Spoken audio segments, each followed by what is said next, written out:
नहीं महेंद्र पंजोता साहब, आज इमरान खान साहब ने आर्मी चीफ को खत लिखा है और उसमें बहुत सारी चीज़ों का जिक्र किया है,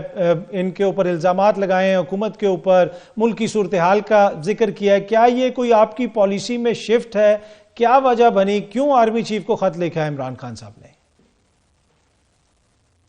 बहुत शुक्रिया काज़मी साहब, आपने मौका दिया। सबसे पहले मैं रियासत अली आज़ाद साहब को सलाम पेश करता हूँ, हर उस शख्स को सलाम पेश करता हूँ, हर उस आदमी को सलाम पेश करता हूँ, हर उस बहन को सलाम पेश करता हूँ जो इस वक्त इस सारे माहौल के अंदर जो है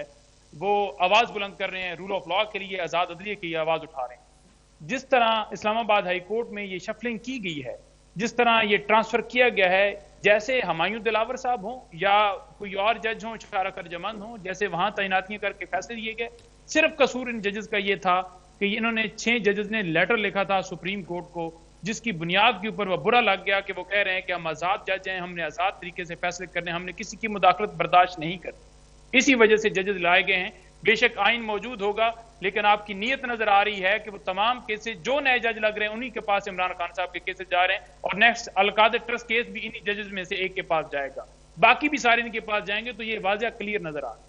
है। दूसरी ये चीज है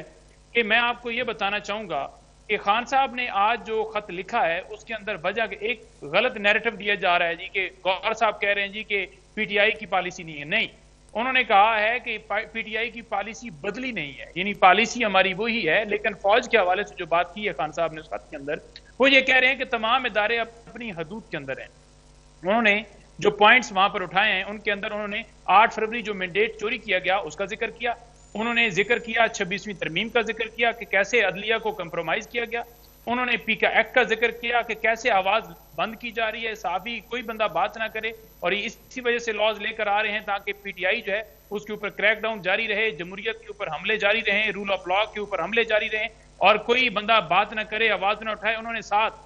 जो छापे मारे गए हैं 1 लाख से ज्यादा लोगों के घरों में, और जो तशद्दुद किया गया है जेलों में हमारे कारकुनान के ऊपर, हमारे इदारे अगर अपने जुरिस्डिक्शन के अंदर परफॉर्मेंस करें या जो उनका आईनी हक है, जो कानूनी उनका राइट है, जो कानूनी उनकी ड्यूटी है वो अदा करें, तो कभी भी ये अमल ना हो, कभी भी ये मामला ना हो कि जो दहशतगर्दी आज मुल्क के अंदर है वो ऐसा माहौल जो है वो ना बने। दहशतगर्दी बनने की वजह या ये जो मुल्क के अंदर ऐसी सूरत हाल पैदा हुई है उसकी रीजन सिर्फ ये है कि हमारे इदारे अपनी जो उनकी ड्यूटी है उससे तवज्जो हटा के उन चीजों में पड़े हुए हैं, पॉलिटिकल विक्टिमाइजेशन में पड़े हुए हैं, जिसकी वजह से ये हो रहा है। और आखिरी जो पॉइंट उन्होंने दिया है वो यही दिया है कि मईशत हमारी इसी वजह से तबाह हो रही है, इसी वजह से मईशत हमारी बिगड़ रही है, क्योंकि रूल ऑफ लॉ नहीं है, जमहूरियत नहीं है, रूल ऑफ लॉ नहीं है, जमहूरियत नहीं है। ठीक है।